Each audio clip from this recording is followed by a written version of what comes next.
Chaque jour, Vous êtes plus de 4,5 millions à écouter France Info.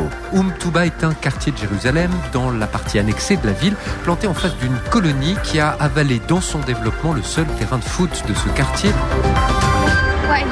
Les échecs, cela fait 2 ans qu'Amandine et Ronise y jouent à l'école, pas sur le temps périscolaire, mais bien sur le temps scolaire, au même titre que les mathématiques ou le français, 1 heure par semaine. C'était il y a plus de 20 ans déjà, pour le film Farinelli de Gérard Corbiot. Les ingénieurs de l'IRCAM avaient conçu par ordinateur cette voie de Castra. Depuis le laboratoire en sous-sol qui jouxte le centre Pompidou. France Info. Ouvrez l'info.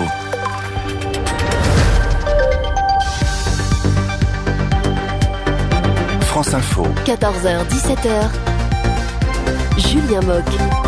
La canicule et ses conséquences pour les commis de cuisine par exemple, les ouvriers des chantiers et plus généralement sur notre santé. Ces fortes chaleurs représenteraient à l'avenir un danger mortel pour 30% de la population mondiale. On en parle après l'info. 14h40, Léo Chapuis.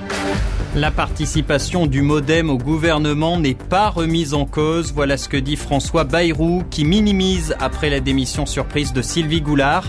À la veille du remaniement post-législative, la ministre des Armées annonce qu'elle quitte le gouvernement à cause de l'enquête sur les soupçons d'emploi fictif du MoDem. Au lendemain de l'attentat raté contre des gendarmes sur les Champs-Élysées, 4 personnes sont toujours en garde à vue. Ce sont des membres de la famille du terroriste, notamment son père et son frère. Un impressionnant arsenal a été retrouvé dans sa voiture et à son domicile dans l'Essonne.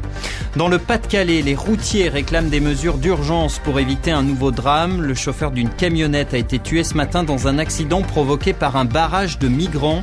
Avec des troncs d'arbres, des migrants avaient bloqué l'autoroute pour stopper les camions et monter à bord direction l'Angleterre. Dans l'affaire Grégory, le grand-oncle et la grand-tante vont-ils sortir de prison? Le couple est en détention provisoire depuis sa mise en examen. Ils demandent leur libération. La justice doit se prononcer cet après-midi. Le parquet réclame leur maintien en prison. Et puis après Lionel Messi et Cristiano Ronaldo, c'est une autre star du football qui est dans le viseur de la justice espagnole. L'entraîneur portugais José Mourinho, accusé lui aussi de fraude fiscale du temps où il était au Real Madrid.